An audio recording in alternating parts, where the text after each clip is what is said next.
Live from the Drew Estate Cigar Studios in the great state of New Hampshire, the Gurkha Cigar Studios in fabulous Las Vegas, Nevada, and from beautiful Indian Trail, North Carolina. Welcome to the Spare Notes series with your hosts, Matt Tabacco, Kevin Acuff, and William Cooper.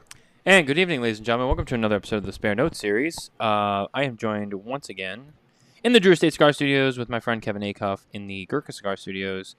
But we're not joined by William Cooper tonight because he thought he was too cool for school and didn't want to hang out with us and said, I'm going to go hang out at the McAuliffe thing in Indian Trail, North Carolina instead, which I said, you know. So we have Coop on the loose. The Coop's on the loose. I was like, if that's how you feel, I mean, you know, all right. So, I mean, I don't know. I guess we're not cool with the McAuliffe. So it's just me and Kevin by ourselves, and you know, like that's it. So whatever. I guess no scoop with Coop. It's all right. You're just gonna have to fill in all that extra, you know, gab time that Coop always has. You know, when he goes off on his tangents and he's like, yeah, okay. I actually want to talk about this. So here's my beef with this, and it's like, here we go. So it's like I don't really know anything about cheesesteaks. I don't really know anything about Gabe Kapler. Oh my God! I just remembered I don't have a laptop charger in here because for some reason I cannot. I don't know why people take them out of here. I have to get up and leave. I'm sorry. I will be back, Kevin. Coop fucked you because if he was here, you guys could carry on. There's nothing I can do. If I don't go get this now, then we're gonna have about 10 minutes. Everything's just gonna stop. So it'd be a really quick show. I'm sorry, but I'll be back in 2 minutes. I apologize. I apologize. So, I'll be right back. Just hold down the fort. Maybe tell a story. Tell a Jack Hire story because I have a Jack Hire story that I'm going to share probably later. So yeah, I know the Jack Hire stories that I know I probably can't share on the air. So yeah, well, I'm sure you have something. I'll come up with something. Maybe we can talk. Maybe I can just talk bad about you for the 2 minutes that you're gone. Do whatever you want. This is a very rare opportunity, but I need to go right now. So as you can see, my wonderful co-host was ill-prepared. It's like running a little bit late and no laptop charger. So I see how it goes. But, I have my beautiful wife, Barbara, here that helps with my IT when I set up the lounge for every show. So nothing gets forgotten. Everything is done to immaculate detail and we're good to go. So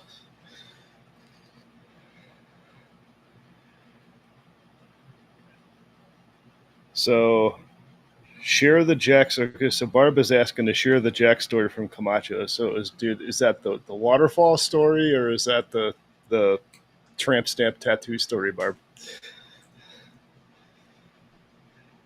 We'll just make the waterfall story because that's definitely much more interesting. So one of the earlier trips down to Camp Camacho in Honduras, they used to do a mountain hike that kind of took you through the rugged woods and everything and ended up at a waterfall where you had to climb up this rope and everything to get up to the top of this waterfall. And as they get up there, so now this waterfall, they're like 50 feet up above the stream below where the waterfall falls to.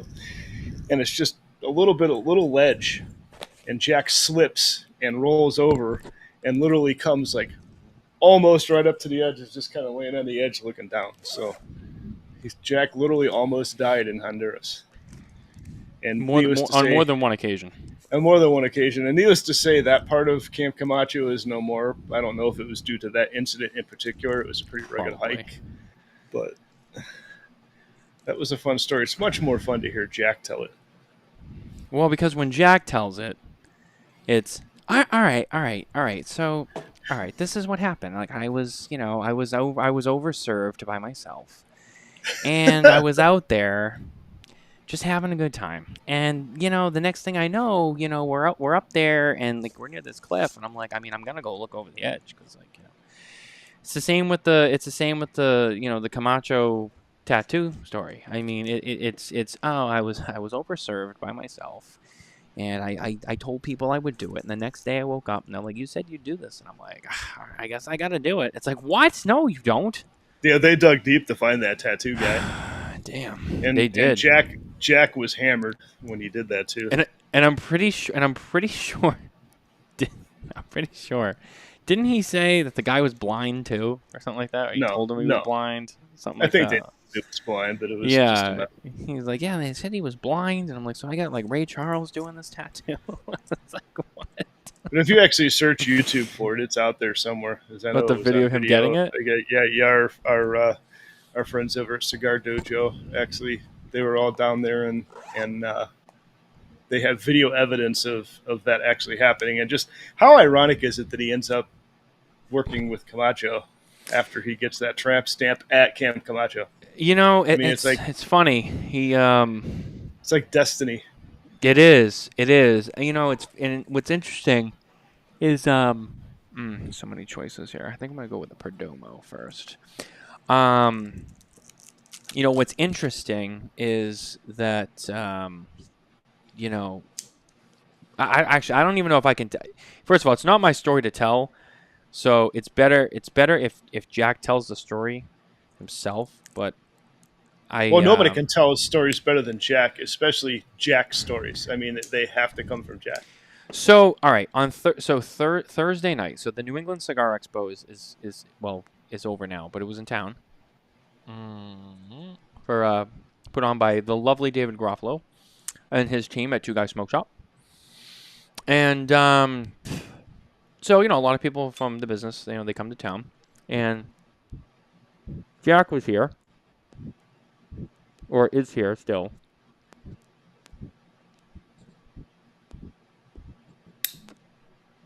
I see you could have got him to come on and replace Coop. I didn't think of it.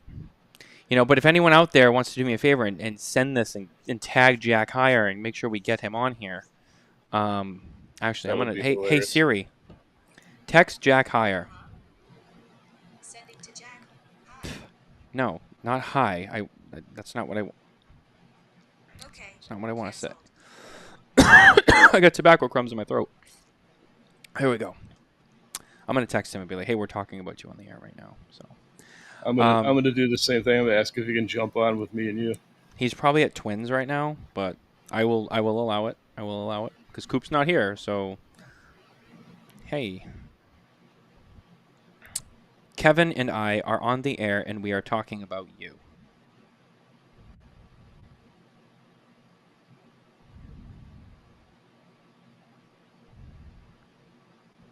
Here we go.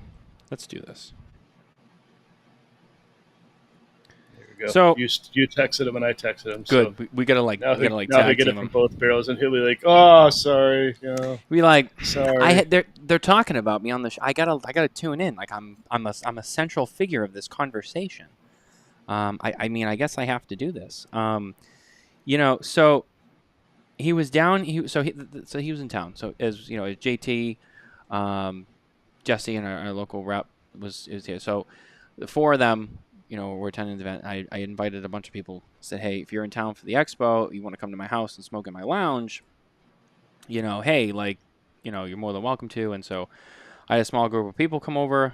And, the group from Tabacco came, which included Jack Hire. So Jack Hire has been into the lounge now.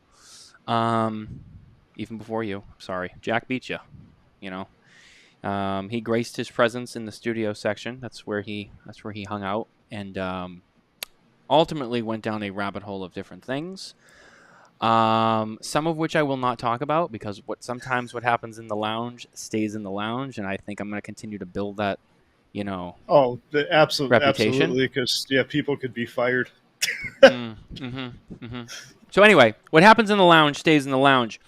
But it's Jack. So I mean, if you know Jack, you just use your imagination. You'll figure it out.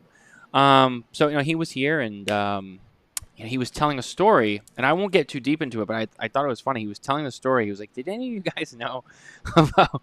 He's like, "Did any of you guys know the story about what happened when I came to Davidoff from Drew Estate?" And I was like, "I don't think I actually know this story." And he proceeded to tell us the story of when he was doing his interview, and then he gave his notice, and then he was like, okay, and he committed to Davidoff, and then there was this how do you say it? There was like a negotiation between Davidoff and Drew Estate over his official start day, and he had no say because Drew Estate's like, oh, we still need him for like 6 weeks, and Davidoff's like, I mean, we're gonna let you start like in 6 to 8 weeks because Drew Estate still needs you, and he's like, I fucking quit. Like, that's not how it works. Like, I don't have a say. Like, I gave them 3 weeks. I'll give you 3 weeks. I'm out. And they're like, well, we're trying to negotiate. Like, what negotiation? Like, what am I, a slave? Like, come on. Like, I quit. But anyway, it's a longer story and it's better, especially when Jack tells it. So I'm hoping that maybe someday he'll share that story with the world, and I'm sure he will. So because that was a good one. But he also he created some stories down here as well. So he definitely has some good ones. I remember he's talking about like gorillas taking over the world or something or other like that, and then he had another one where he's talking about like the Amish and the Puritans going to the strip club in like the rural PA.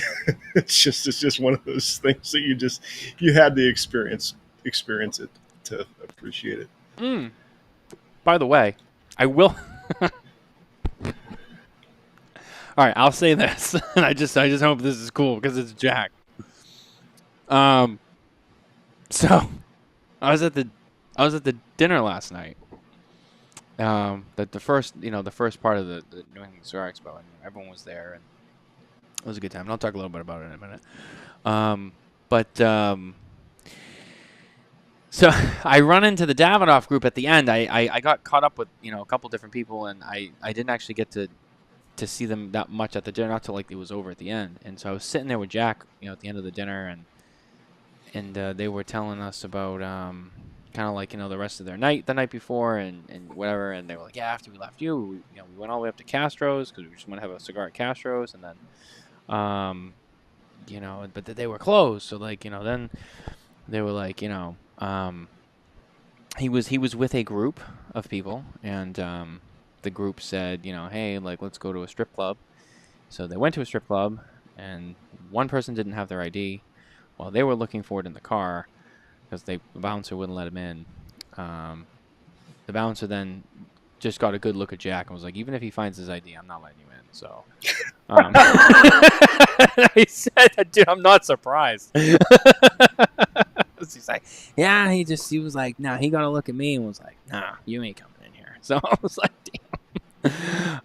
So that was fun. So it's like everywhere he goes, he has these moments, and it's honestly, I love him more for it because we need more colorful people, not only in this business but in the world like Jack Heyer. Like, I don't think people understand, like, if you don't know him, like how important people like Jack are to the world, because they provide this level of just like, he's just a genuine dude. Like, he's just like, yeah, he has a lot of funny stories because he gets himself into a lot of sticky situations, but that's what makes him so awesome, because he's just living life, man. I mean, he's not out there being uptight. He's not being a dick. He's not, trying to be perfect. I'm just Jack, man.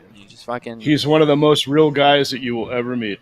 That's right. That's what makes him so special, and that's why, like, these stories are funny, and it's not, people like ragging on him. It's because it's like, dude, it's Jack, and like, and dude, I love that dude. And honestly, one of the things one of the things with him is his laugh. I mean, his laugh is like, it's infectious. Yeah, when he gets going, and then he just can't stop, and it's just like, then everything is. I mean, like, his laugh, literally, if it's funny, his laugh makes it even funnier. Yeah. We got Eddie Guerra here. He's watching the show. Now you're in trouble. I might be in trouble now. I might be in trouble because Jack might be in trouble now. Oh man, Eddie, you didn't see that. Come on. Mac But giving off trade secrets.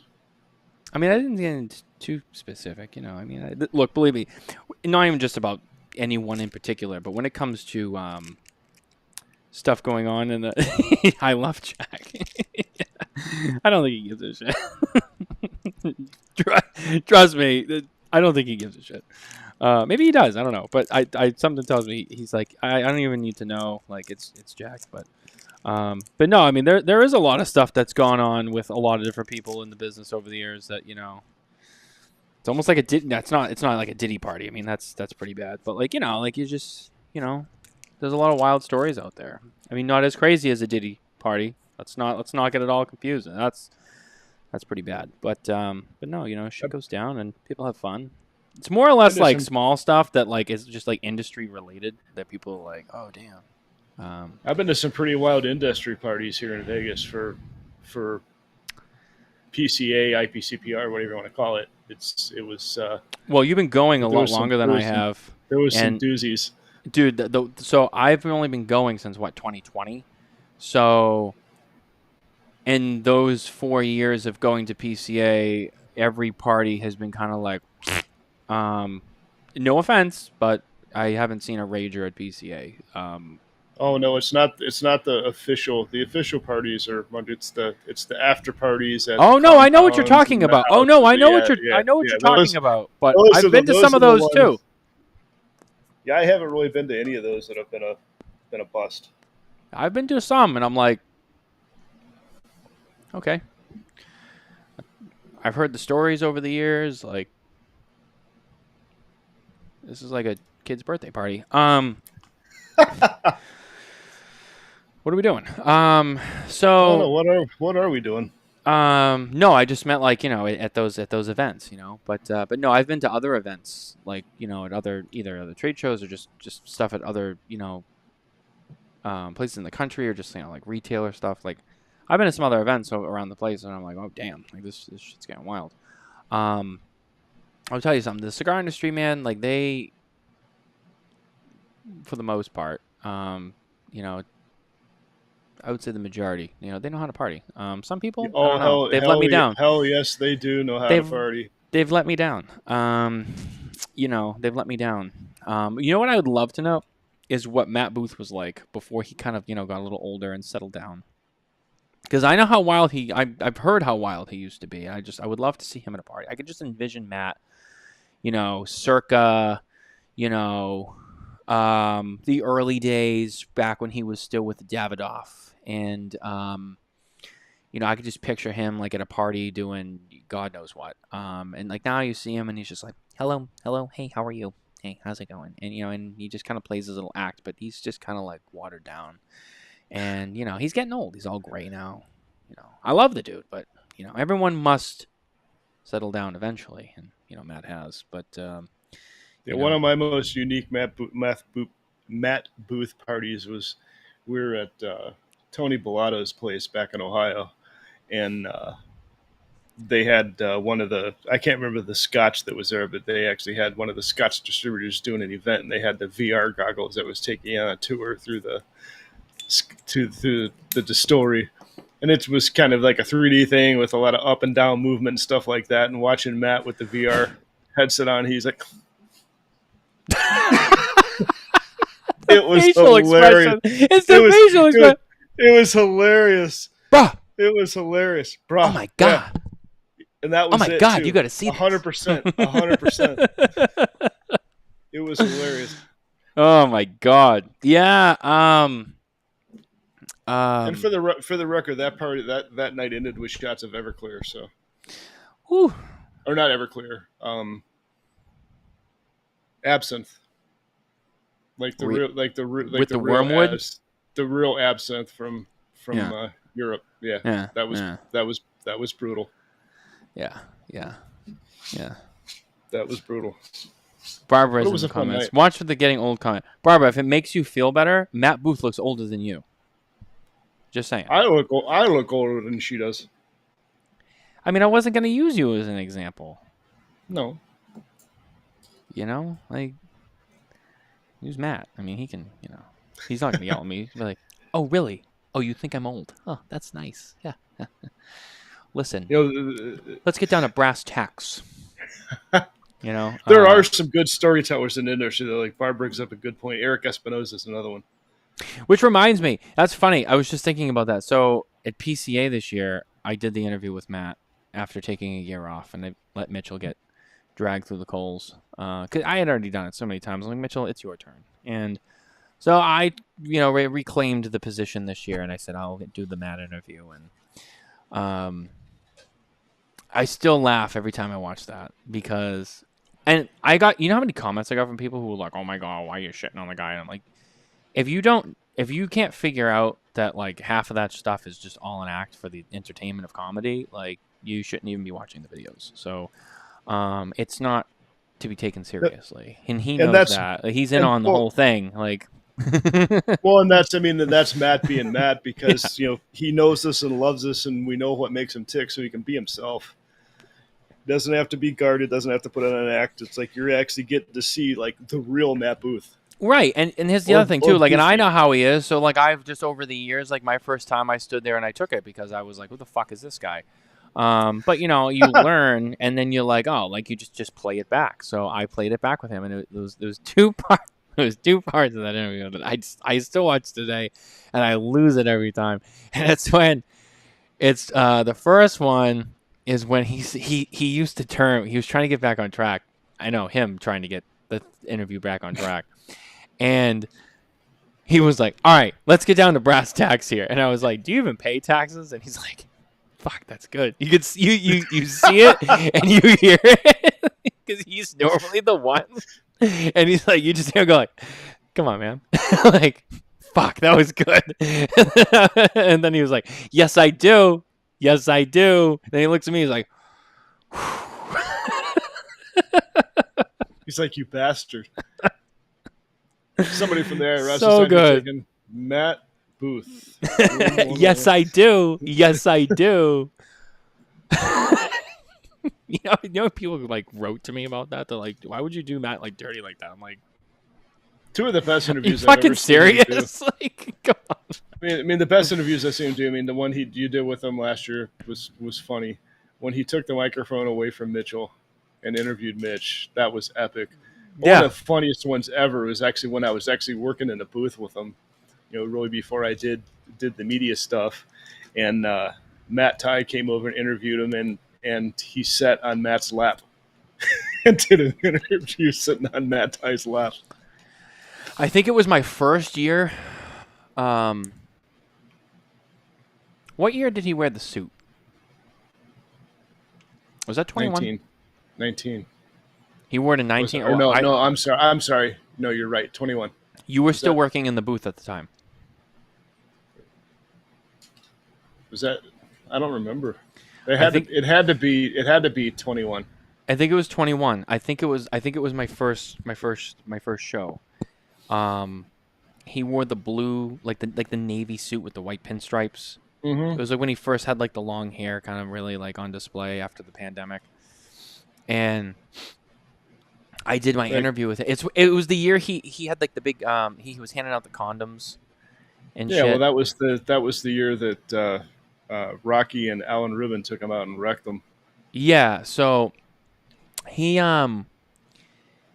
did that interview with me, and I remember we were sitting side by side in front of like the Room 101 backdrop thing, and he put his hand like on my thigh. He pulled a P Diddy, and I was just like, okay. And then like he just started like talking to me and answering questions, like with his hand like inside my thigh, and I'm just like, what's going on here? Like, what the fuck? And that was like my first like real like interaction, like dealing with him. And I'm like, look, I've heard the stories, like I know how he can be, but I'm like, oh shit, like this is real, Now fast forward, I'm just like, listen, I know what you're gonna fucking try, and I'm gonna do it right back. And he's like, oh really? I'm like, yeah.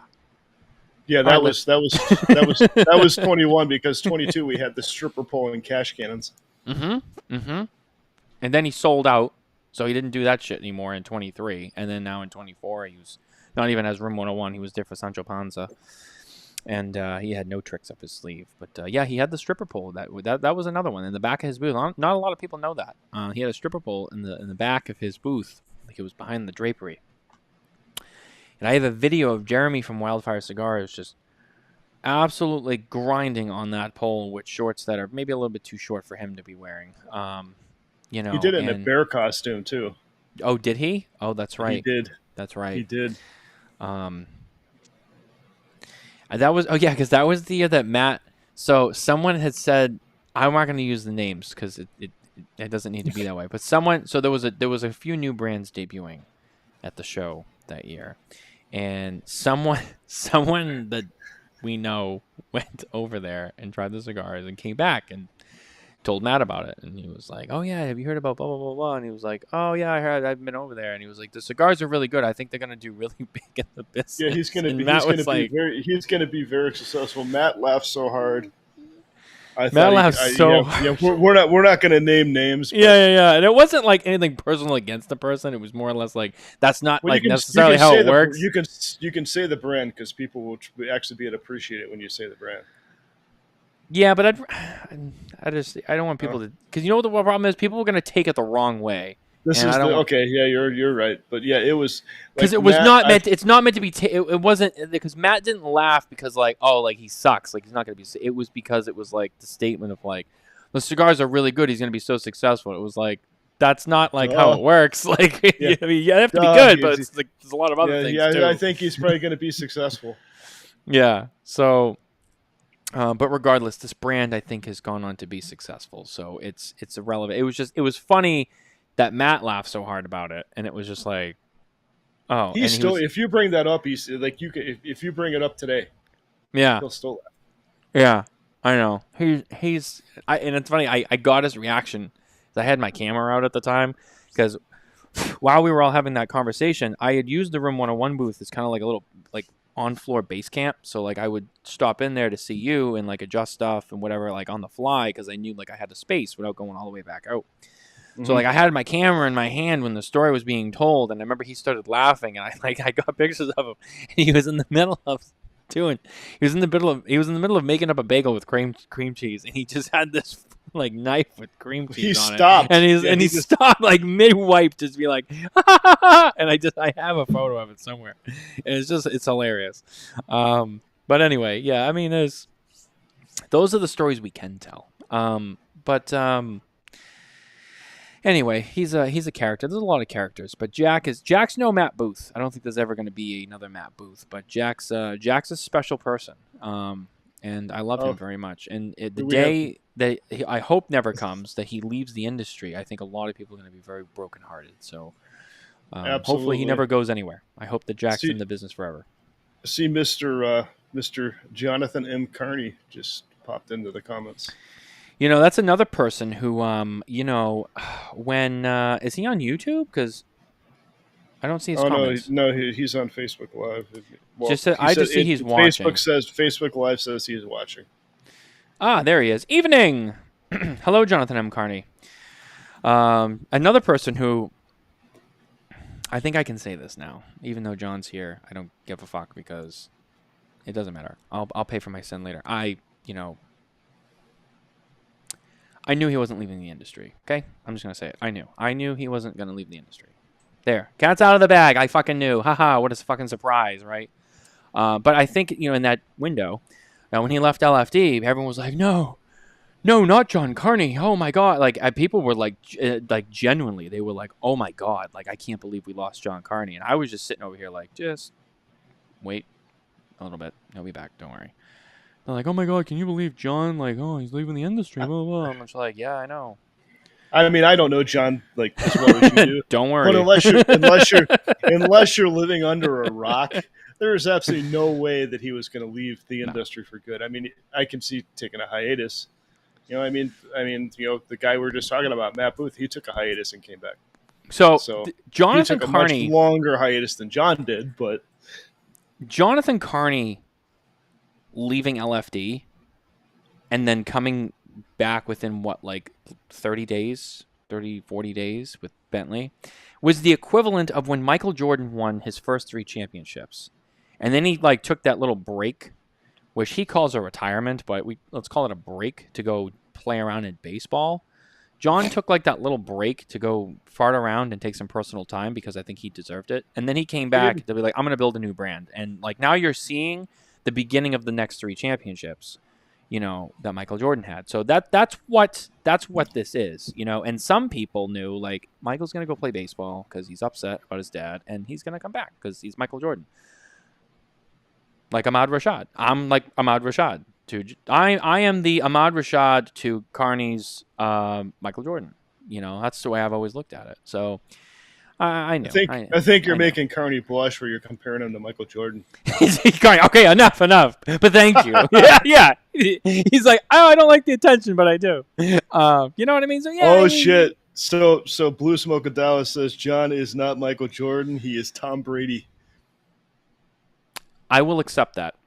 I use the Jordan analogy because of the retirements. I think it fits better, but I will also accept that. That's a very John and I will accept that answer. They're both the GOAT of their but sport. We're also he also knows that we're Tom Brady fans, so it's also very appropriate for I will allow it. I'll allow it. That's a very acceptable answer. I think John will approve of it as well. I think I can answer for him on that one. I mean it's Tom Brady. I mean, unless you're Alan Rubin and you root for the Giants and or no, who does Alan Rubin like? I don't even know. Oh, he likes the Cowboys. Yeah, who? Yeah. I mean, it's Tom Brady. Who likes the Cowboys? I don't know. Oh, look, he's here. Oh, he likes the Dolphins. Oh, well, okay. All right. Sad story with their quarterback. They had a night. See, Ahmad Rashad is a great comparison. See, the media guy who's the media guy who's the friend of the superstar. Come on. I told you. Great analogy. I like that, and that'll always be my point of view. But anyway, it is sad. The Dolphins. I was like, I knew the Patriots weren't going to do anything big this year, and like the Bills, I think will do good, and then they'll run out of gas at the end, like they've done. Where was it? I saw Jets, there was an article on still Fox the fucking News. Jets. There was an article on Fox News earlier in the week that said they're looking at Belichick to maybe go. I can't. It was either who's the worst team in the league right now? Is it Carolina or Jacksonville? I think it was Carolina because I think they said that could be his next stop. Wait a minute. Who's the coach of Jacksonville? I have no idea. Is it Doug Peterson? I just remember seeing the story that this might be Belichick's next stop.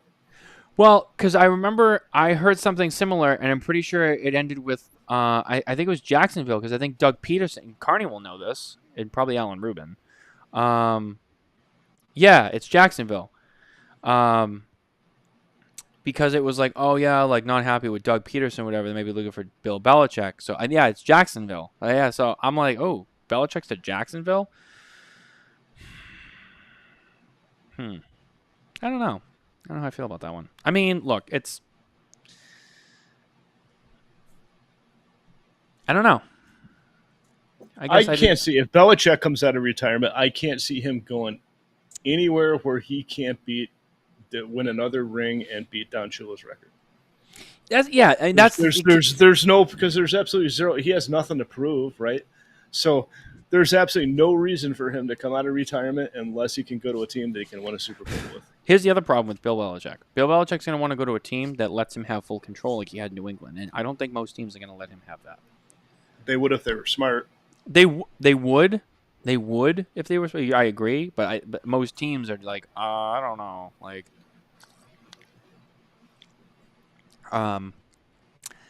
But maybe someone will, just be like, all right, fine.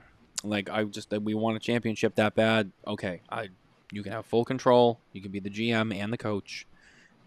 Get us a Super Bowl or you're fired. And yep. He'll go to it. The thing is he's gonna be like you said. He's gonna be looking for a team, that's got money to spend, that will build a team, that will go get superstars, that will give him a chance to win a Super Bowl. He's not gonna go to like the fucking Chicago Bears, who haven't done shit, and try. Oh, I'm gonna be like the Cinderella story. No, he's gonna go to a team that's already like pretty in a good I spot and try to win. I with saw them. him going to the 49ers, but that obviously didn't happen. So I think that would be a good team for him. that would be a great team for him. It wouldn't take him long to build him into a championship team. Yeah. Yeah, I mean, people talked about him going to the almost there now. Cowboys, but I'm like, I don't want to see him go to the Cowboys because even though he's going to go to another team, like it's like the Tom Brady thing again. He like you ask the people from Tampa Bay, they're like, oh yeah, Tom Brady. It's like you guys had him for 3 years, we had him for 20. Like we got 6 championships out of him. Like he belongs in New England. I'm sorry, but he belongs in New England. It's the same with Bill. Yeah, Bill had a career with the Browns and the Jets and the Giants and then he came here and he made his name here. Okay, Yep. no matter where he goes, he may win another Super Bowl with another team, maybe if if he's fortunate enough. But he'll always be Bill Belichick from the New England Patriots. So I'm like wherever he goes. My point is I still want to see him go to a team that's somewhat respectable and Will can maybe win. I don't want as a Patriots fan. I don't want to see him go to the fucking Cowboys. Like No. like. What? To your point though, is like where he came from, and as far as like owners letting him make the decisions and basically run the show, the Cleveland Browns are a perfect example. I mean, when he was here, he literally had like the absolute most world-class coaching staff that you could have with any pro team, probably the best coaching staff he's had ever, and they couldn't win. Yeah, because Cleveland ownership is freaking stupid.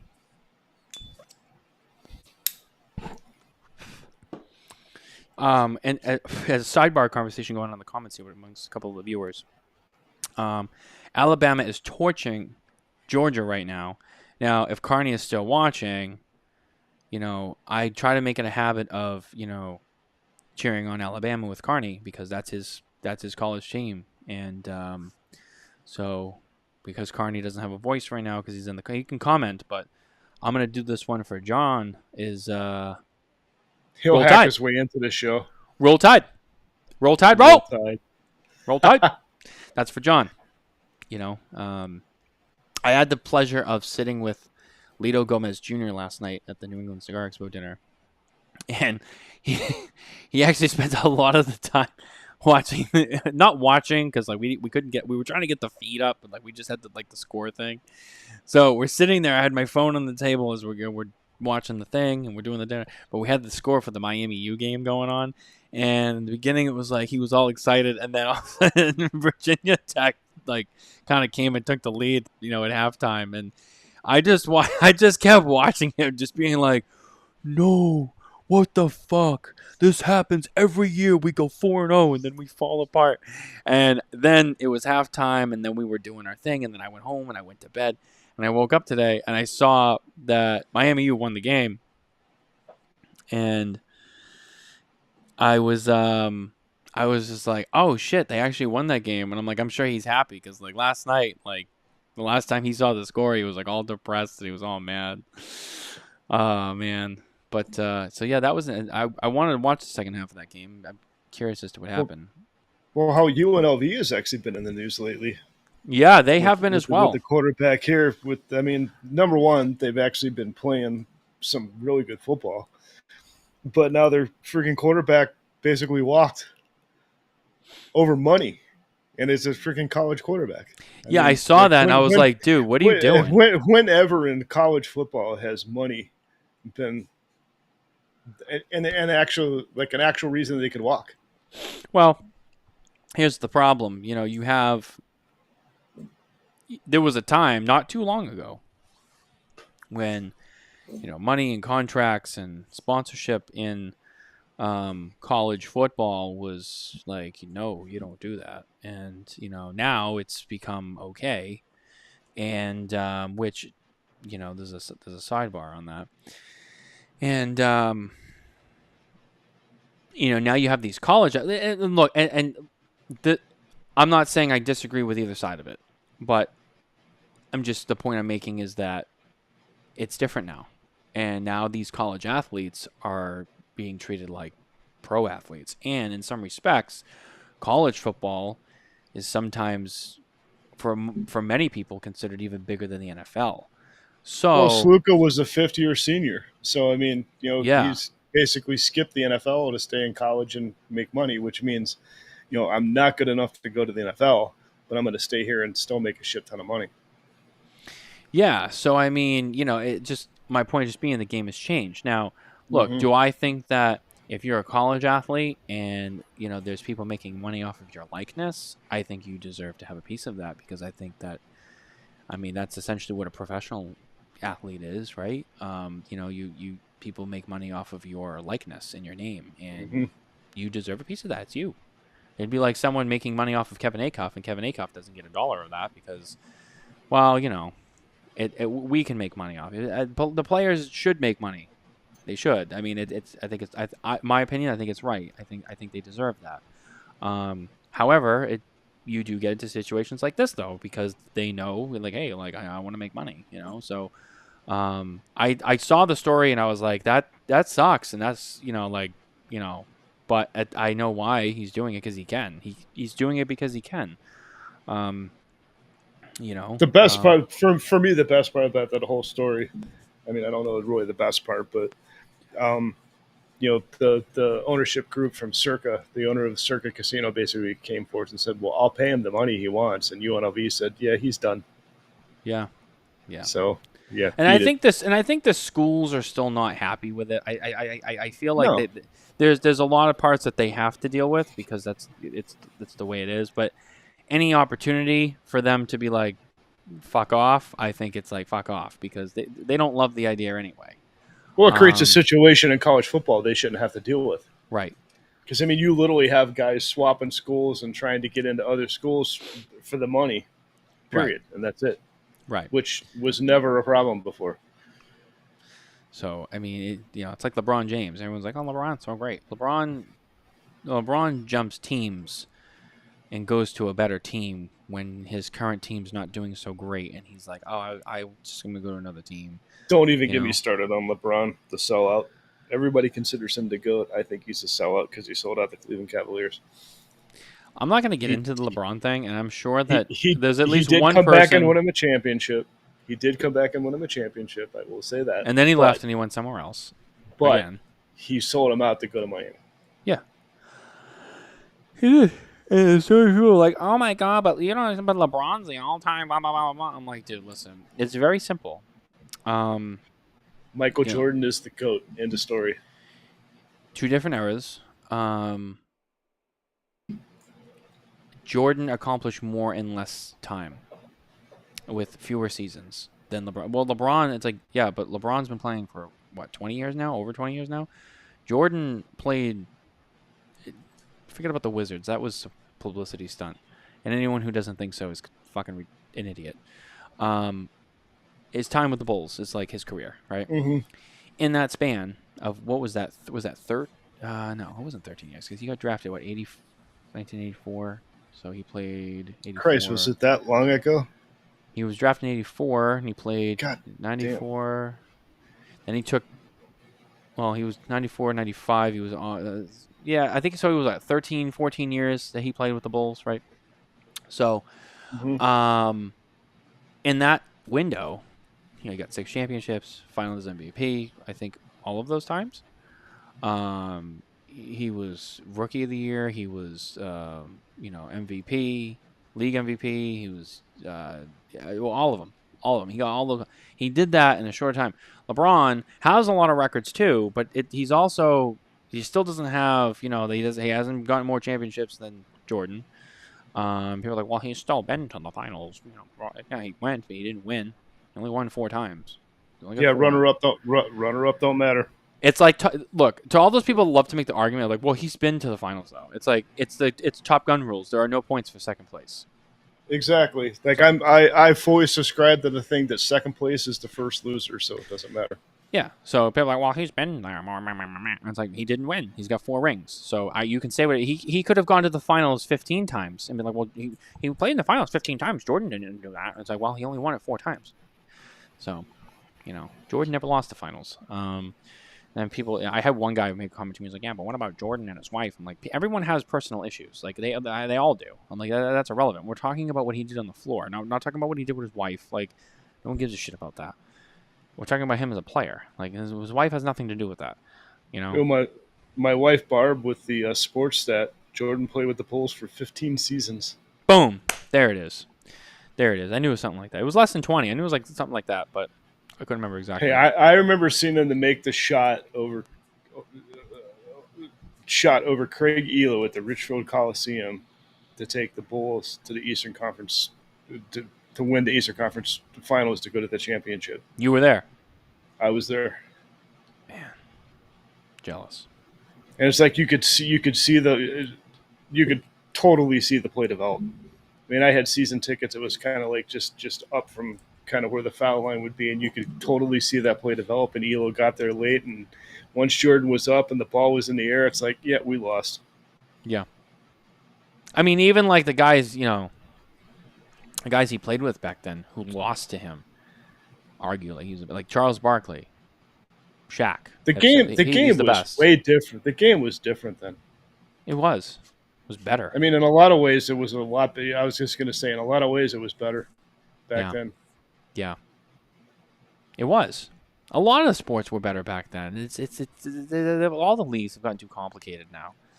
You know, it's not just like a lot of people get to complain about like the politics they play, and I agree. I think sports should just be sports, and that's it. Money, but it's not even money just and that. It's politics money. ruin it. It's the politics. It's like even like the last several years, you watch all of the leagues have like added rules. Like the NFL has added some stupid rules. The Major League Baseball has added fucking stupid rules. Like they get the pitch timer now, and they're trying to make the games faster. And it's like, I know some people are like, well, baseball's so long. It's like, well, you're not a real baseball fan then. You know, I'm the kind of guy who like I'll sit there for 6 hours and watch a baseball game because that's what's part of being a real baseball fan. You know what I mean? Like it's just there's all the leagues have done it. There's a lot of things that like they've rule changes and stuff. They just they've made the game too. You know, it's not what it used to be. It feels more. It's like even NASCAR. People call like real NASCAR. Not the people who's like, well, I don't like NASCAR. Well, you don't know what racing is. You know, NASCAR today, nobody watches it anymore. Why? Well, because racing has gotten stale. The new generation cars suck. Every driver hates them. There's not one driver who's like, I love the next gen car. They all hate that car. We're talking about that. They hate the rules. They hate the playoff format. They hate the points thing. You know, NASCAR, like it was like there was, you know, there was rubbing and banging, there was crashing, there was driving. Like that was NASCAR. And now don't like that. it's like, you know, it just feels sterile. It just feels sterile now. They like, you know, if they crash, it's because like, oh, my tire blew out, and like, or maybe someone bumped them. Like, there's no. I don't like the rubbing and banging and stuff in NASCAR. It's like I think. Yeah, but that's racing, man. You know, that's. It's not racing. It's just like you know, like European touring cars and like the WeatherTech sports car series and IndyCar and F1 and all that stuff. They have avoidable contact. And I think they need to have avoidable contact in NASCAR. If you got to knock somebody out of the way to win, then you don't deserve to win. Yeah, but that's the barbaric fun of NASCAR. Like F1 is F1, and that's a completely different kind of sport. But I want to see racing. I don't want to see somebody punt somebody into the wall to win. What fun is that? Well, you know, and I do agree with you on the cars. So like the new cars on the ovals, the new cars are freaking horrible. It's like, you know, I mean, I've watched NASCAR since I was a kid, and I used to hate like the road courses like Watkins Glen and Sonoma and stuff like that. But now these new cars, the way they're designed with the independent suspension, they are much better on road courses than they are on the oval. The road course races in NASCAR, the last 2 seasons have been probably the most entertaining races of the season. Yeah, I mean, because that's just those cars are designed. They have more of a sports car heritage. Like I'm a big WeatherTech sports car fan. Yeah, but that's the thing. But that's cars sports have car that racing. style. But that's sports car racing. This is stock car racing. Off of that, right? You know, right? Yeah, and they're just designing a new car for what NASCAR is supposed to be. Still, they suck. I know. Yeah, they suck. So it's like all of the sports. Like it's all. It's just not what it used to be. I remember being a kid and watching all those different sports, and like it was special. And like now, it just kind of feels routine. It's like, oh, okay. I mean, don't get me wrong, I still like watching football and shit, but it's It's I not what it remember watching was. Terry Bradshaw, back in the day, All right, you're quarterback starting to show your age. for the Pittsburgh Steelers. I mean, playing a game with a freaking broken collarbone. That was what, the You 70s? know, 80s, early 80s. Was it? Oh yeah, Maybe maybe. maybe it was the late I thought that 70s. was like 77, 78. Maybe it was 77, 78. Yeah. So Yeah. I remember, him. I mean, like, the epic battles, him and Roger Staubach. I mean, that was like some of the most epic battles ever in football. Yeah. Yeah. And of course, NASCAR, Dale Earnhardt.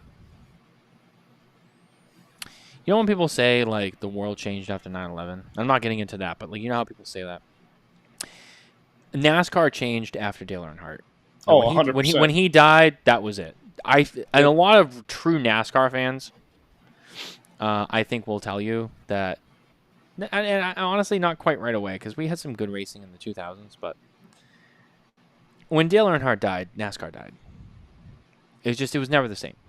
It was never the same. It's right. I mean, there was definitely, some positives came from it. Because safety for the Right. drivers. Because had they had the safety gear in the car then that they have now, he wouldn't have got killed in that crash. But they keep doing more and more and more and more. It's safer. It makes the car safer. The safer for the drivers, et cetera, et cetera. And it's watered down the racing, and it makes the racing stale. It's just like, football, baseball, basketball, and all this stuff. These new rules and everything and stuff is like protect the players. It's like, you play football. If you go out and somebody freaking sacks you and you break your back, It's part of the game. it's football. It's part of the game. It's like, I don't like these, whatever. I don't like the new rules. It needs to go back to the rules of the 70s where, you go out and beat the shit out of each other. And if you got to get carried off the field, well.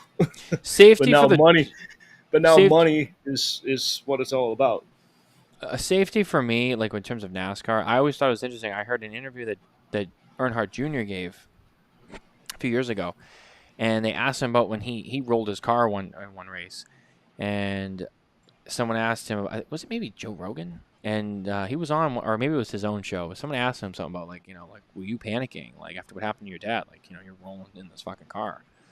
He's like, no. He's like, because I know that because of what happened to my dad and the changes they made inside the car for the driver safety, like I knew like I was very well protected, even rolling down a racetrack in a race car.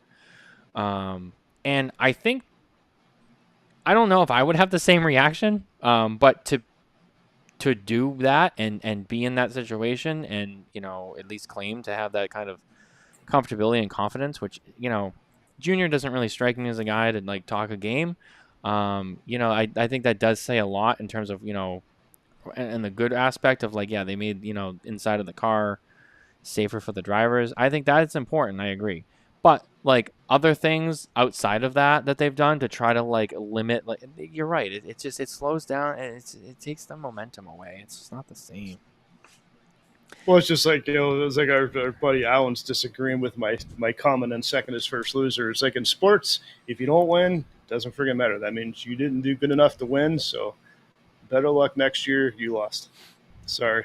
Joe Seymour, NFL is going flag football. Well, they're letting them wear those Guardian caps now during the, like official season games. I mean, it's pretty close. Well, these new kickoff rules. I mean, seriously. Oh, the kickoff rule. How could I forget about that? Seriously, I mean, come on, guys. What are we doing? Like, what is this? Well, it's the freaking owners trying to protect their freaking $100 million players.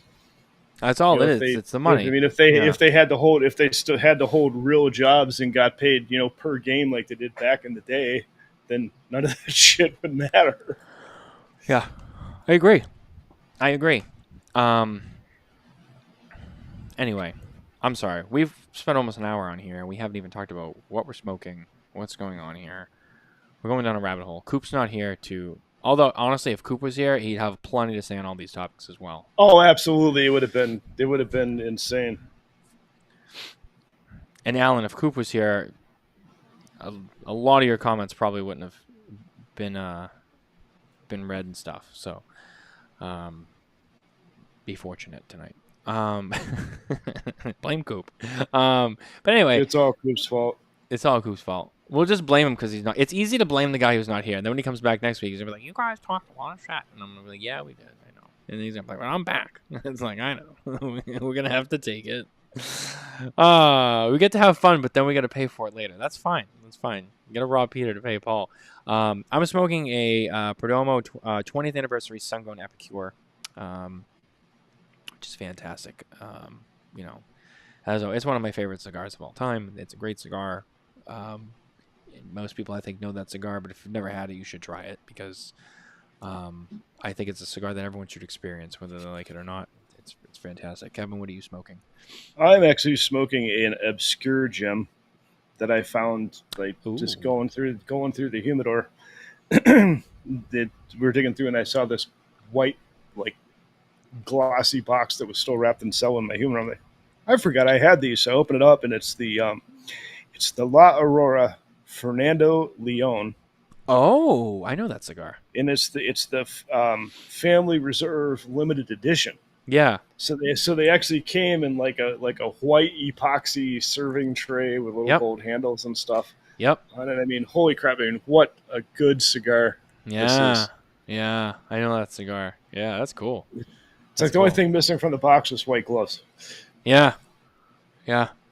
Yeah. But what a great cigar! These came out, I think, in 22, if I'm not mistaken. I think so. Yeah. Yeah, that's a good cigar. Good for you. What do you have on deck? Because I know that's probably not going to last you forever. I actually don't have anything on deck. I've got. I mean, I probably. Barbara. I've got a while. I have a while left on this one. So. Barbara, make sure he has a backup. But hey, our good buddy Abe DeBobna is watching. Oh, Honest Abe. Honest Abe. Honest Abe is watching. Abe's here with us tonight. That's awesome. I can't remember the last time I saw him watching the show, which he has before, and it's been fun because Abe comments along, and when he does watch a show, which is nice. And it's Abe. You know, he's got great input, so that's awesome. Hey, thanks for being here, buddy. I miss you. I really do. I know we haven't chatted recently, but I think about you, and I miss you, buddy. I hope everything's going well down there. Smoke In team. Jay Davis is here. Love Jay. Same to you, Jay. I haven't spoken to you in a bit, but I hope everything's going well with you and everyone down there in Dallas. But no, I'm looking at my lineup here of cigars from the New England Cigar Expo, which I attended last night. I went to the dinner. I didn't go today for Saturday because I had some obligations, but I was able to go to Friday night, so I went to Friday night. And I was there, and it was good. I mean, it's for those who know about Two Guys anniversary parties. I mean, the Friday night aspect of the Cigar Expo, which is in its second year, is a lot like Dave's original Two Guys Smoke Shop anniversary party. And that's what this still celebrates. So it's 39 years for Two Guys Smoke Shop. Next year is the big 40. So. Which is it's a big deal. I mean, even 39, even where he's already been, is a big deal. And he's done so well. And so, first of all, as a friend, congratulations to Dave and Ed Santa Maria and all of the leadership over there who've built that company up and been able to still be here and celebrate that many years, and put on an event like they did last night. I mean. You had some of the biggest names in the business there. You had, I think it was in attendance of ticket holders. It was like 600 something people. Big busy event. Wow, so that's a big event. It's a very big event. And I think there's even more people like on the Saturday. I think I'm not sure, but yeah, it was really cool, big event, and you get a lineup. Sorry, excuse me. You get a lineup of cigars. When you get there, and then I believe today you go around to kind of like what Abe does with the Great Smoke, and you have all the brands there with the booths and stuff, and they hand out more cigars. So I think you get like a different cigar on Saturday. So I only went last night, so I only got I think half of what you get. So I got this money bag. So his theme this year, he was giving away his big thing is every year when he does his anniversary dinner, he always have a big thing to give away. So he's given away. One year he gave away a tanker truck full of gas.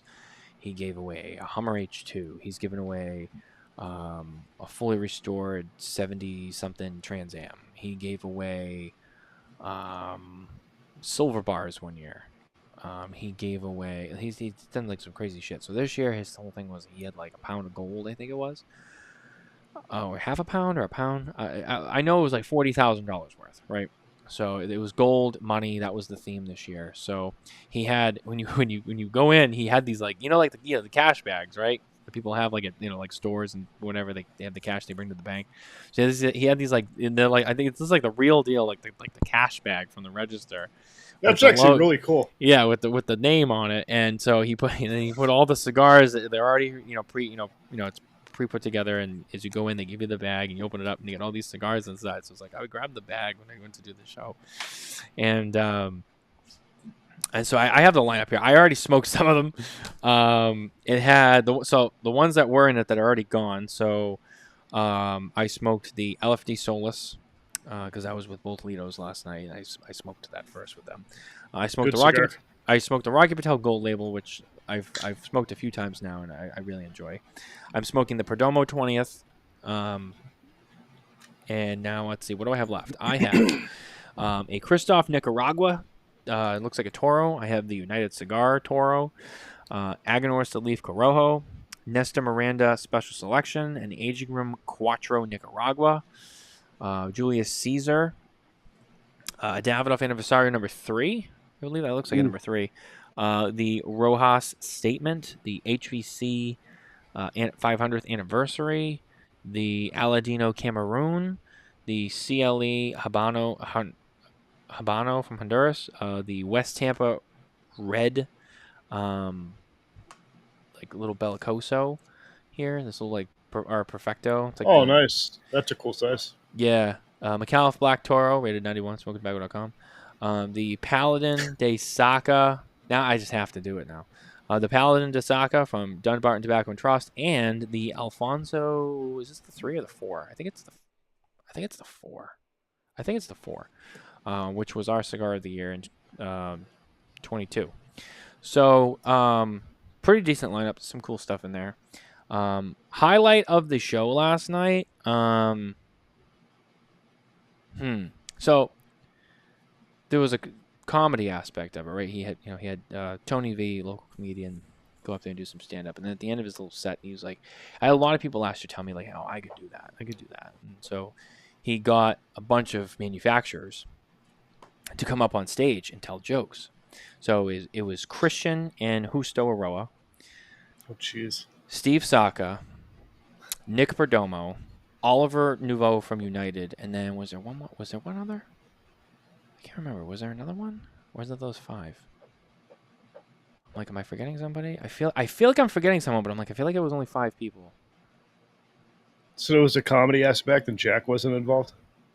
Dude, I said to Jack, I was like, you should have been up there. Like that, can you just picture Jack going up there and be like, oh, they talked me into this. Okay, here, and he just like tells a story. He doesn't have to like make fun of anybody. He just has to tell one of his own personal stories, and he would have won the whole thing. So I can't remember all of them, but I remember the one that Nick told. That I think they all went twice, but I remember the one that Nick told that won. Hey, spoiler alert: Nick Perdomo like won this like little contest. It was funny. So Saka's was like. I was like, I came home and my wife was frantic and she was packing her suitcase, and I was like, what's going on? And she goes, I'm moving to Las Vegas. And I was like, why are you moving to Las Vegas? And she's like, I saw a TikTok where I could make $200, $250 giving a blowjob or whatever. And so then he's like, I started packing my bag. And she's like, what are you doing? He's like, I'm moving to Vegas with you so I can see how you live on $500 a month. I was like, damn. So then Nick Perdomo gets up there, and Nick Perdomo, he's telling his thing. And Nick goes, yes. So there's 3 friends. They go to the Guinness Book of World Records. The first guy goes, my hands are so small. They never grew when I was a baby. I have the smallest hands in the world. And the guy comes out, and he's they're like, oh yeah, you got the record. Congratulations. He walks out, and he goes, I did it. I got the smallest hands in the world. He gets the award. And the next friend goes, he falls over in his face. And he goes, I got the smallest feet in the world because my feet never grew when I was a baby. And he goes in there and like, wow, you have the smallest feet. He comes in. He goes, I got the award. I got the smallest, I got the record for the smallest feet. The third friend goes in there and he goes, oh, this is kind of embarrassing, but I got the smallest dick in the world. And, I have to tie a string onto it, just to see it, because it's so small. And he walks out and he's like all upset and disappointed. And they're like, what happened? He goes, who the fuck is Steve Saka? And the room lost it. I was like, damn, that was good. And Steve's up and he's like, oh, that was good. I was like, Oh, damn. shit, that's fucking funny. So like they did like a kind of like a clap thing and he's like, all right, so like who's Stone? And I was like, yeah. They're like, Christian. Yeah. They did Oliver, and they're like, yeah, it was pretty good. They did Steve's. They were like, oh, yeah, Steve was pretty good. They were like, Nick Perdomo. That place went off like the fucking Patriots just scored, like when they won Super Bowl against the Falcons. Like that place erupted, and I was like, yeah, I knew that was coming. I mean, that was pretty good. That's some funny shit. That was pretty good. That was. I think that was the highlight of that whole thing. That was pretty funny. I actually have a New England. Oh no, it was. I'm sorry. I just remembered. There wasn't. It was Rocky Patel. Rocky Patel also did it too. Rocky's a good storyteller. His was interesting. It was like I'm trying to remember how it goes. He was like he was with. All right, yeah, I think I know it. His joke was like, it was a guy. He was with his two friends. And he was single, and they were like looking for girls or something. He was like, I have a confession to make. He was like, I've never had sex with a woman.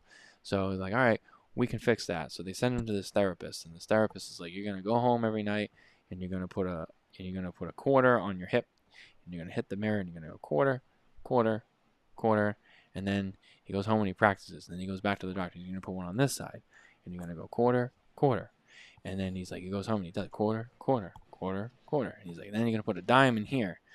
And then you're going to go quarter, quarter, dime. Quarter, quarter, dime. And then he goes home and he practices. And then the doctor's like, all right, I got one more for you. You're going to do dime here, a dime here, and a quarter. And you're going to go quarter, quarter, dime, dime. Quarter, quarter, dime, dime. And he goes home and he practices. So then he goes on this date with this girl. And he goes home with her. And he gets into bed with her. And he's doing his thing. And he's going like quarter, quarter, dime, dime. Quarter, quarter, dime, dime. And she's like, come on, like, give it to me. He's like, fuck this, $1.25, $1.25, $1.25. Yeah. So that was Rocky's joke. That was pretty good too. The Aroas both told like something to do with a cow. I can't remember. And then actually no. Christian's first one was like with a cow. And then the second one involved cows too, but it was like there was three women. Christians was like there was three women, and he gave each of them $1 million and gave them 30 days to see what they did with it. And like the first lady bought like, and he was a rancher. He like owned cows or whatever. That was like part of the joke. And the first lady, she went and bought her own farm, and made turned that $1 million into like $2 million and started her own business and was like, look at me, like I know how to do this. I was like, okay. And then the second lady took that $1 million and I think he said like she like bought Bitcoin and like invested it and like turned it into $6 million and was like, look at this. The third lady went to France and spent it all on like Louis Vuitton and Chanel and all this crap and spent all the money and needed money just to come back home. And then he's like, do you know which one he married? And then everyone's like, which one? He's like, the one with the biggest tits. And then that was it. And I was like, okay, it was good. But it wasn't like the other three. It was like, okay. The Steve Saka one, what a punchline. I mean, that was totally unexpected. Yeah. And what's funny is like that sounds like something Nick would say too. Because it's like he's just everybody thinks he's just kind of like a stuffed shirt kind of guy. But I mean, he is just, if you get to know him a little bit and actually sit down and talk with him, he's a funny dude. Well, the other thing about Nick, I mean, if you know Nick, right? Nick plays to win. Like Nick doesn't like to lose. So he, like, I can just picture Nick being like, if I'm gonna do a joke, like I'm gonna do it at someone's expense, and I'm gonna pick someone who it's funny that it's at their expense. He's not gonna pick like Oliver Naveau. He's gonna pick like who's someone that people want to rag on. And I'm gonna pick Steve Saka, and I'm gonna stand up there in front of Steve, and I'm gonna say he's got a small dick, and everyone's gonna love it. And like he went for it. it worked. And I'll be honest with you, I think there's other people that could have done that same joke and picked Saka as like the punchline, and I think it wouldn't have been as funny. And I think that not the only reason, but I think a lot of it was the fact that it was Nick Perdomo who told the joke. It was like out of all people, it was like, damn. Well, that totally made it. Yeah. That was good. I didn't see that coming from Nick, but I was like, damn, that was good. And then I saw him after, and he was just like, hey, he was just like so low key, you know. Just like, dude. And Saka's probably like, frick. Yeah. So the way that his raffle works, right, is when you go in, you get a ticket, and well, you have a ticket to get in, but then they give you like a lanyard, right? So each lanyard has like a manufacturer like name, and it's one of the manufacturers involved, right? So and then there's like a little number. So what happens is they pull the brand names out of the like a hat or something like that, and then it's like whatever they pull, that group is limited. So like every brand gets like 20, I think, people that have like a ticket or something, or maybe more, something like that. And so as they pull the names, like, all right, anyone who has like, so if they pull out like, you know, Perdomo, anyone with Perdomo, like all the Perdomo people are out, right? But then that they do is they pull a number between like 1 and I think it's 20, 21, whatever it is that are in that group. And one person wins something. So like last night, every manufacturer got like a framed gold record with like their name on it. It was kind of cool. I have a picture of it on social media if you guys want to see it. That thing is awesome. Because I was sitting with both the Litos and they brought it to the table and I got a picture of it. So it's kind of cool if you want to see it. But so every manufacturer got one, but then like one person also got like picked at random, and then they got one too. So they went through that, and you know, then when they get down to the end, then the last group is like the group that like slowly gets picked off one by one towards like the grand prize. So, and then there's some other things with that too. So Dave will come out and he'll like try to buy the badge from you and be like, all right, I'll give like, it'll be like the last 10 people. It'll be like, I'll give each of you guys like $300 to just like walk away. And then people are like, no, I want the prize. And they're like, all right. And then they pick another name and they're like, oh, you're out, buddy. And then it's like, all right, I'm going to give you guys $400 each. Walk away right now. And they're like, no. And he'll do this until either he buys everybody out, which he did last night. He got down to the last 3. Or you get down to someone's like, they're like, no, like I fucking want it. So like, and then someone wins the prize. So, it was funny because like, I think it was LFD and Christian Aroa have this little rivalry where they've like eliminated each other. Cause like, you know, you get, you know, so like they'll pull Perdomo, and then Nick comes up on stage or whatever, and you know he does this thing, but then Nick pulls the next name, and then that guy comes up. So it was like, you know, Christian and Lito have eliminated each other. So I think it was, I could be wrong, but I think it was Nick who pulled Saka's out, and he was like, "Oh, Karma's a bitch," and it was so funny, and it was just like because that was after all the joke. It was just so funny. Or maybe it was like someone already pulled him, but he said it anyway when he was up there. I just remember Nick went on stage for that part because Nick, you know, the Perdomos got eliminated, and he was just like, yeah, Saka's out. That's what Karma's a bitch. And I was like, damn. That's funny. Oh man, it was good. It was good. Or no, I'm sorry. It was Steve. No, it was Steve. Steve said it about Nick. I'm sorry. It was the other way. Yeah, Steve said it about Nick. So like the Perdomos got knocked out, Steve was like, yeah, Karma's a bitch. So that was funny, but no, it was a cool night. That's always a fun night. You know, anyone who hasn't been, you know, check it out. Especially. I actually have a question about New England Cigar Expo. So it's like I've been reading and saw a couple posts on social media about the world's strongest cigar. All right, so that was today, and I wasn't there. But what I do know, because I had inquired about this, so. So Rene Lorenzo of HVC, he made that, you know, in conjunction with Aganorsa Leaf. So Terrence Riley was involved as well. That uses their tobacco. I know Dave. So Dave had told me he's like it's all Medio Tempo. You know, it's all, you know, Corona leaves, and it's just jammed in there, and it's strong. And I remember when this was a few months ago. I happened to be in the shop, and Dave was there. And it was right after he had like first got them, like when they were final. And he was like, I smoked it, Jonathan smoked it, and like a bunch of us, no one finished the cigar. He's like, no one has finished it yet. It is that strong. He's like, we've Wow. all tried to. He's like, we've all tried to smoke it, and at the time, he was like, yeah, no one has finished it yet. Everyone's always like, I'm done. So now that it's out and people have gotten it, I'm curious to see like what the masses think about it. I haven't had it myself. I'm gonna probably try to squirrel one away from someone, or they'll sometimes they'll have extras and they'll sell them in the shop. So I'll probably, if I can get some, if they have any left over and I can get some, I'm definitely gonna get some. And I want to try it. I want you to try it. Yeah, I definitely want to try that. I think I want you to review it too, if you're up to it.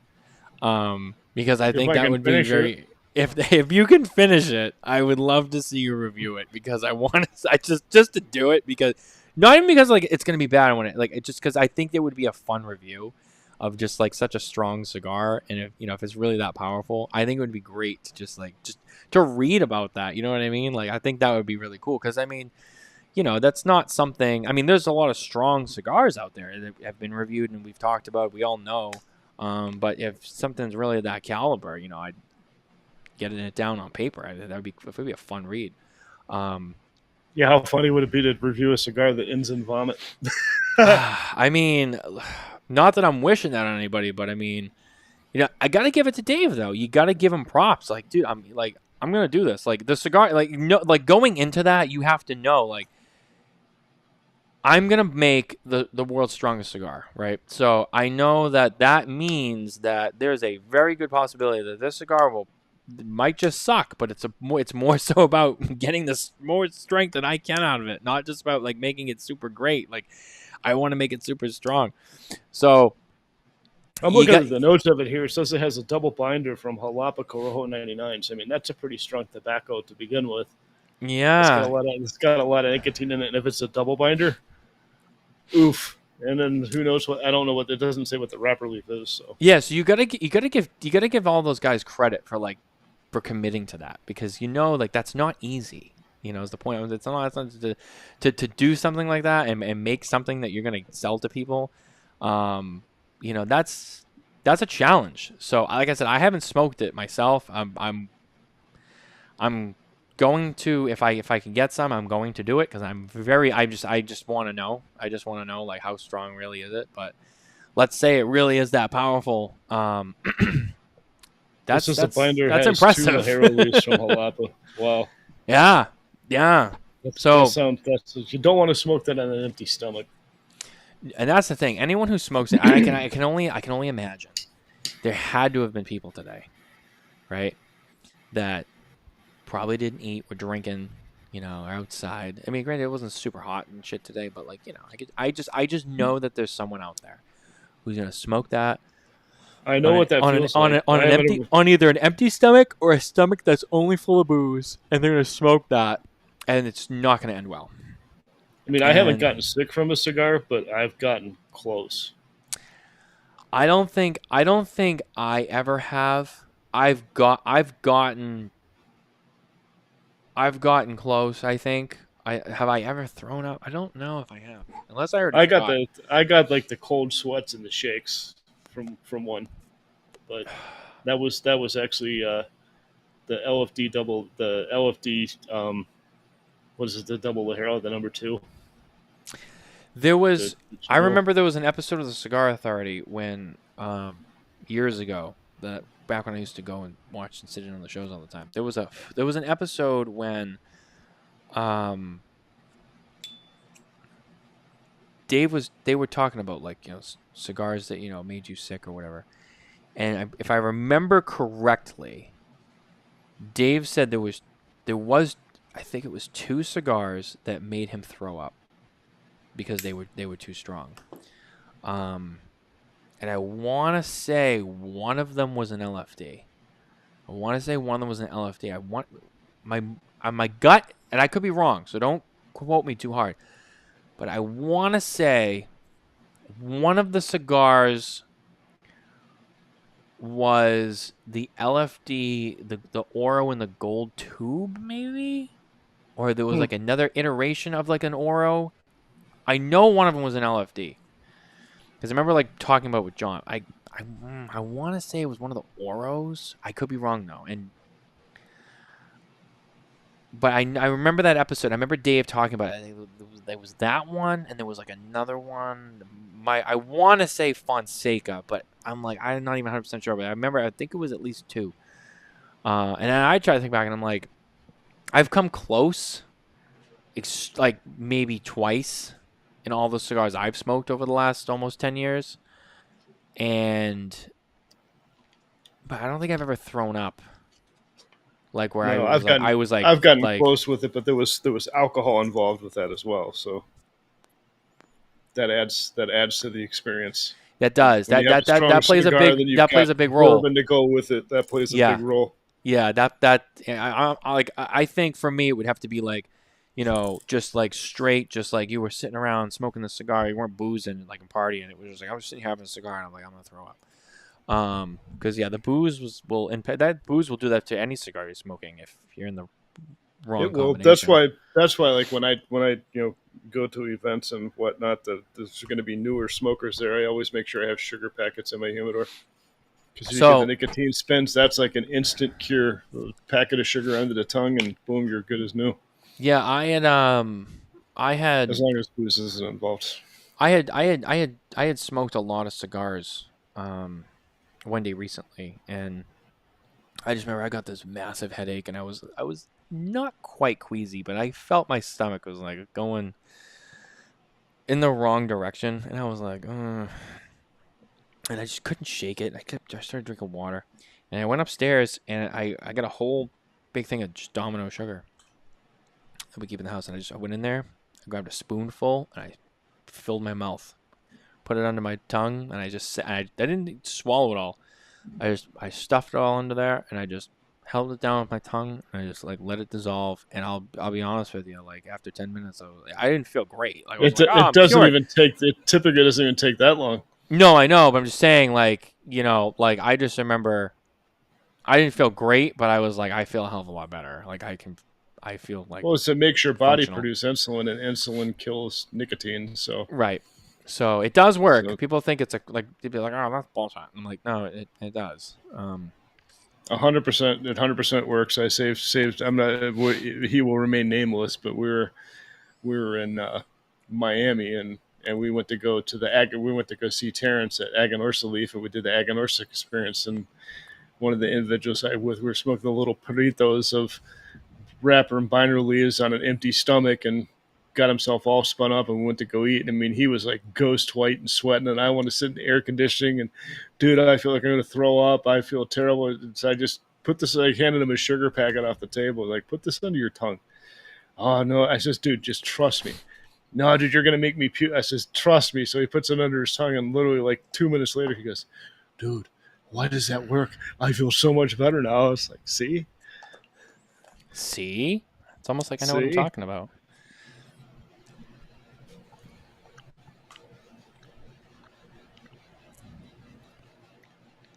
I have to have. We all have those fun experiences. I have to have a little snack here and there too sometimes because I get hungry on the show. Ooh, I like my treats. What was I gonna say? I see Michael Herklot's tuned in. God, everyone's making the rounds tonight. Everyone except for Jack, who I did want to come on and talk about, and maybe invite him on to tell a story or two. Did he even text me back? No. Which he means didn't text me back either. He's probably drunk. Jonathan Carney's back as well.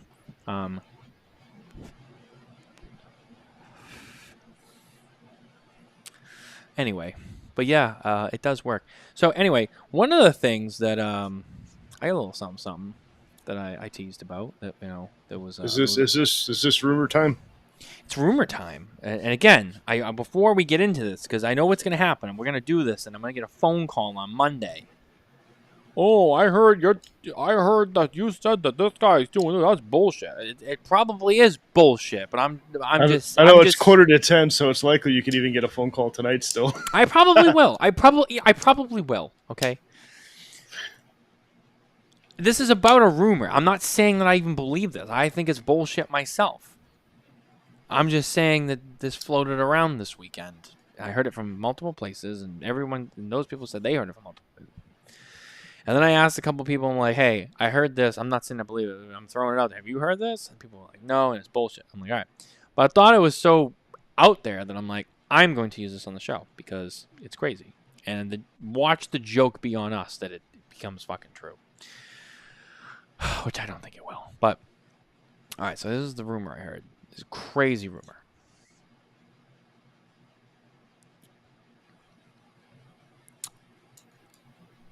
El Septimo to buy ST Dupont. Now take a minute to take that in and be like, what did you just say? I know what I said. I can't even say it with a straight face. I heard that and I was like, that is fucking stupid. Dude, I mean, that guy's got more money than God, okay? But look, here's John Carney. There's not enough money to make that happen. Spare notes by TMZ. Yeah, I mean, look, you know, you hear these things, and you're like, I gotta talk about this because this is ridiculous, right? Look, there's always been the cigar industry is rumors. All right, that's all it is. I mean, how many times have we been on here like, oh, we heard about Davidoff being for sale. We've heard about, you know, STG doing this, like, you know, or oh, I heard that, you know, fucking so and so is gonna buy so and so, and oh, like Padron's gonna do this, and like it's all about. So when you were talking about rumors and stuff, and you had the Davidoff guys over to the lounge, you know, the other night, I'm thinking, what are you going to tell me that you know, there's the rumors back that General's going to buy Davidoff? I was waiting for those guys. That's what I was expecting. All right, we're really doing it, and I'm like, what? So no. In fact, that actually did come up in conversation. You know, as a joke or whatever, and so they laugh it off, and it's like. And it's crazy because, but the reality is that particular rumor, that's a rumor that's been around for a long time, and it's resurfaced every so often in different forms. So at this point, it's just one of those things that when you're either with them or it's just like it comes up like, haha, it's like you guys are being for sale, and it's like, like you know that's like the rumor everyone knows. Everyone's heard that rumor for a long time. That's not even anything like like everybody fucking knows that. Which that one's ridiculous too, I think, at this point.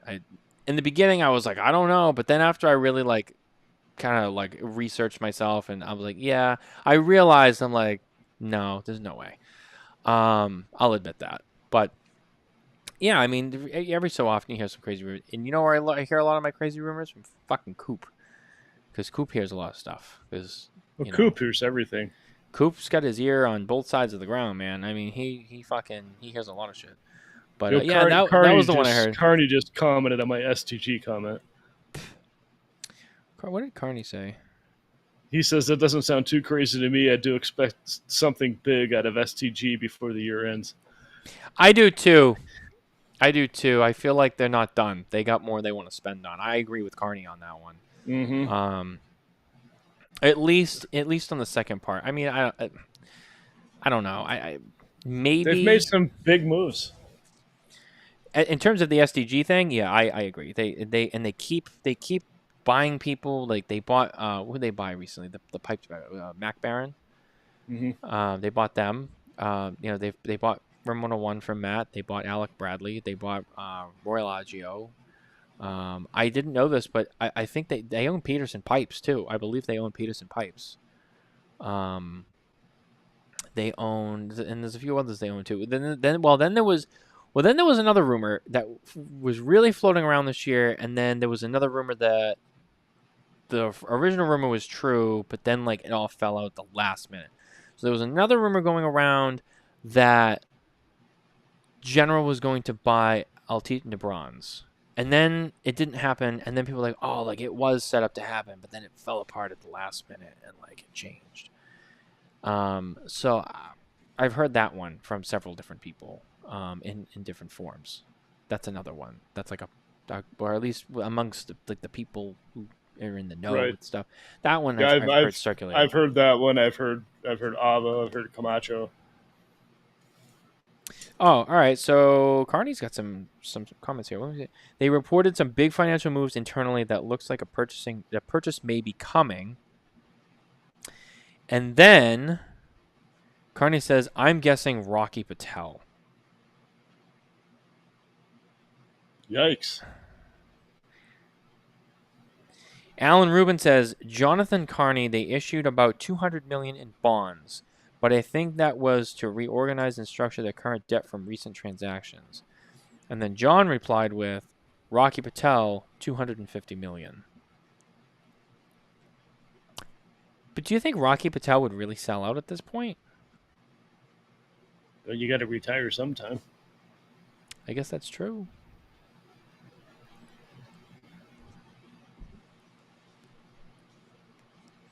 So is that the rumor we're starting now? Rocky Patel getting bought out? Is Rocky those 250 enough for Rocky? Carney says yeah. So Carney.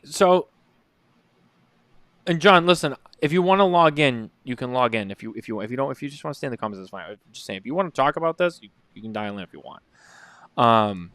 But John seems to so John's saying he thinks STG buys Rocky Patel. Okay. I mean, in retrospect, that would kind of parallel with the other moves that they've made.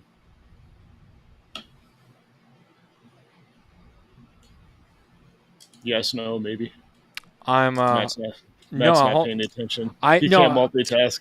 I can't. I'm writing something down. I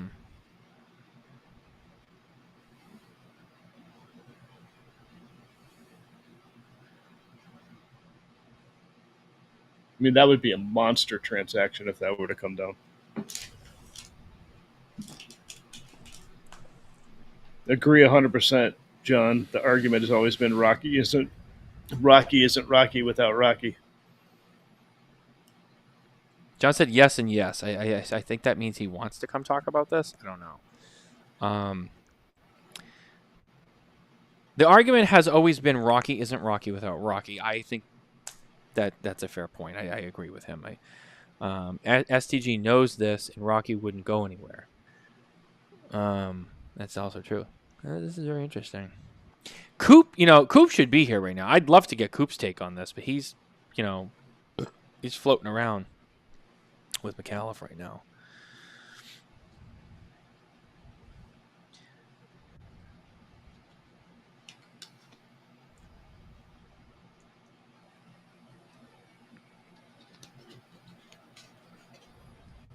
That would actually be a big one to land. I mean, could you imagine the impact at the trade show if that happens at the end of the year and going? He's like, they'd pay him a load of money. 250 is the minimum. All right, so yeah, so I mean, maybe even 350.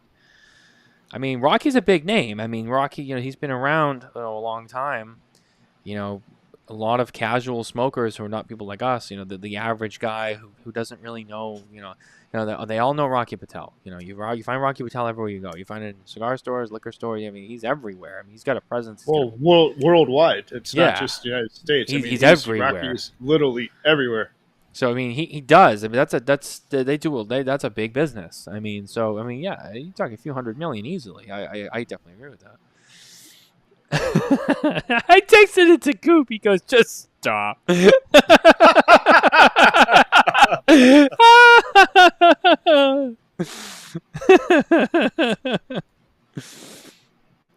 So if he's defensive of it, does that mean that there's actually some substance to the rumor?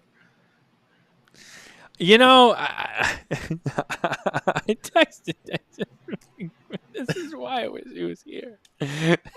Oh, stop! Come on. He would get all. You guys don't know what you're talking about. That's never going to happen. You guys don't know what you're talking about. Hey, listen, I promised you we were going to talk about rumors. I didn't say any were true. I just said rumors. Carney started another one. That wasn't even part of the plan. Carney showed up all on his own and was like, hey, I got a little something. I just love how this goes. And then Coop's like, just stop. It's so funny. Yeah, I texted a few other people. I'm like, hey, this is my theory here. According to John Carney, this is what's going to happen. I'm curious what those people are going to say, too. I will say, though, if Carney is serious and he's making an educated guess, I mean, Carney's not a stupid guy. So, I mean, for Carney to come out and say that, and, if he really means that, I'm not saying he's right or like whatever. I'm saying like for him to make that kind of educated guess, I could see where, you know, he's not just pulling it out of his ass. I mean, he did some looking and thinking, and look, and Carney knows this business, and he knows a lot of people and stuff. So if he really believes he's onto something, I'll be like, okay, I'll ride the ride with you. He's pouring more fuel on the fire in the comments. See, now this is where everything gets all right. This is where everything takes a turn. Now this is what's going on. This is all. So he goes, this is all speculative and for fun. However, I have no real evidence of it. Just stirring the pot. I do, however, this is where it gets interesting. I do, however, have a private bet with a friend on this. So, yeah, I don't know. So John's trying to like stir the pot, but also like trying to maybe put the wheels in motion to win some money. That's some funny shit. Luke Kelly, STG Gurkha.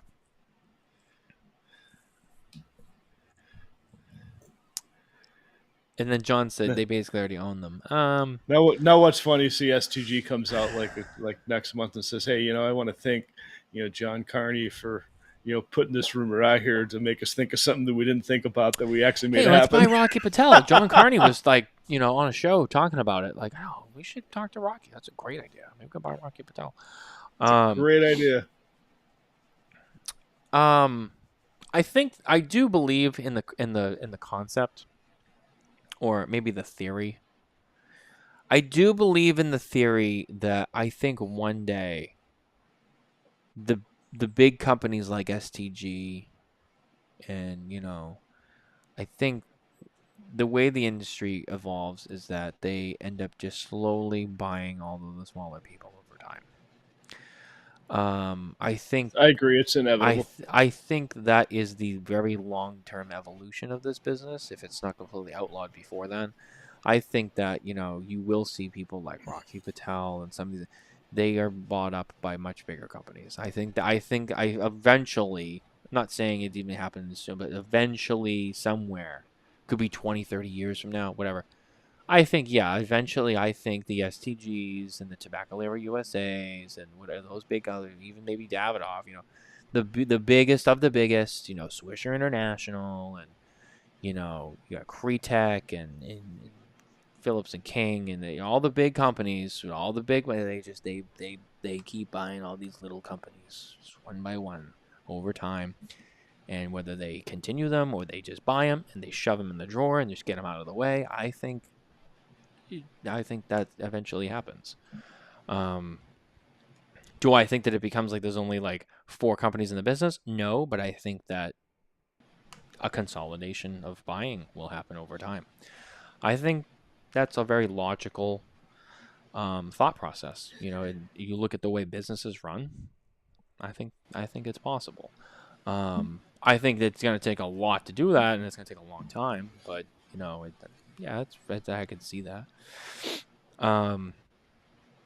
Alan wrote a 7-page novel. I'm not even going to entertain that because that's too long for a comment, Alan. Like, what are you doing? Like, no one's... What is that? I can't even put that on the screen. The whole... Like, we won't even see any of us. It'll just be gone. That's just crazy. But anyway, so yeah, rumors. I told you, rumors. I'm not saying they're true. They're not like this is a rumor show. It's rumors. And Coop's gonna show up next week and be like, I listened to the show and you guys are out there, man. I can't believe you said that. Like he's gonna be like, man, I'm glad I wasn't on that show. I'm glad I wasn't there. I could never partake in such a ridiculous conversation. We're rumor free, teaser free. And it's like, yeah, I know. So you weren't here. We did a rumor show. But speaking of SD Dupont. Our cutters and lighters are always with us. Every show to cut and light our cigars, and none other than SD Dupont. That's right. Shake up the legacy with SD Dupont. I got my Line 2. I got my MaxiJet. My new models are not in front of me because they were moved and put away. But featuring the new Fluo collection and the new Gradient collection from SD Dupont. Fantastic pieces of art. Ask your local SD Dupont retailer for more information. Ask them for the Fluo collection and the Gradient collection. The Gradient collection also comes with a matching rollerball and fountain pen set. Nothing but the best from SD Dupont. So I don't know. Maybe they'll be bought up. That's the rumor. it's kicking around. It's there. But I think it's bullshit. I think that one's bullshit. And then John Carney coming out of left field creating this, TMZ. It's funny because John started out and he's like, oh, yeah, smoking. No, not smoking, right? He said, spare notes brought to you by TMZ. But then John goes and drops, I'm not saying it's really true or realistic, but a more realistic rumor of like, oh, shit, like you want to start rumors. Like I got something. So I thought that was funny. But see, this is where even if he's not on video, like John shines through the comments. He still takes over the show. That's why he's a legend, man. This is why he's, Michael Jordan coming out of retirement to go for the next three-peat. This is why. If you're paying attention, this is why. But yeah, rumors. That's all I got, really. I'm glad John threw that in there, though, because that was a nice little extra. But yeah, and there'll always be more rumors. We'll talk about things as they come, and then you get the basic ones that seem to just recycle over and over and over and over again, like Davidoff, just over and over and over again. Do you like John Carney laughing? Stop it! That when John Carney does the laughing emoji and says "stop it," that's the equivalent of being like, "Stop it! I can't take this praise. Oh, stop it! I'm not that great, but I am." And as he does so, because he goes, "Stop it!" and then he goes #23. So come on, what are we doing? Anyway, I'm getting towards the end of my cigar, and I'm looking at the time, and we're getting close. And we've covered everything I was going to cover tonight. So, Kevin, how you feeling over there? I think you're muted, pal. I can't hear you. I said I've been having a sneezing fit, and I had to go off camera to blow my nose. So. Yeah. I'm right there with you, pal. I'm ready to end the show. I think I'm beat. I got to pee, and we covered everything I was going to cover tonight. So this was nice. It's been a fun show. Yeah, we held it down without Coop. But I tell you, when Coop comes back, it's going to be a lot. It's going to have to be discussed. He'll have a lot of comments it's like this stuff is all just in good fun. It is, and that's what people who take a lot of look. We do talk about a lot of serious things and true things on the show because that is what we're supposed to do. But look, there's also a lot of fun stuff that happens too. And then I get people who call me and they're like, "I can't believe you guys talk," and I'm like, "It's not real. It's not real." And they're like, "Oh, all right. Well, I really thought you were like serious," and I'm like, "I fucking said 15 times, like, no, this is not real." See, all this rumor shit is all fun and games unless it's true. Usually when I get so I've gotten phone calls before about stuff that was said on the show, and usually when people call and they're like, "Oh, I can't believe you would say that," I'm like, "Blah, blah, blah," and I'm like, "Oh, we said like it's just rumors and speculation, or it's not true." The sad thing is on a few of those occasions, not too long down the line, things actually come in like in the news feed. Yeah, and I'm like, "Oh, that's someone being like, fuck, how'd you find out about that?" And it's like, but they're not gonna say it. They're like, "Oh, how dare you say that?" And then it's like, it's true. Oh, no wonder why you called. So I think that's funny too.